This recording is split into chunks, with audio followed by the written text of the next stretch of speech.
lang ko is nagsalad lang ako ng kalabasa, okra. Tapos wala namang ano dito, talbos ng kamote. Kaya yung nilagay ko is yung kulitis.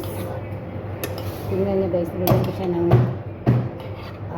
onion at saka kamatis lang. Lagyan natin siya konti ng suka na sinamak guys. Tapos nilagyan ko siya ng bagoong. Tikman natin kung tama na ba yung bagoong. Yung lasa niya.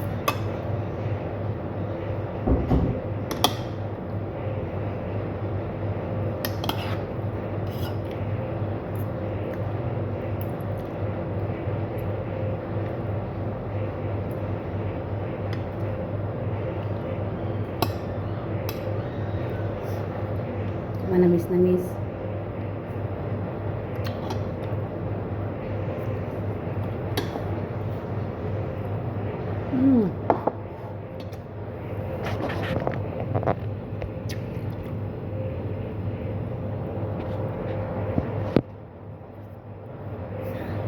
Sarap guys.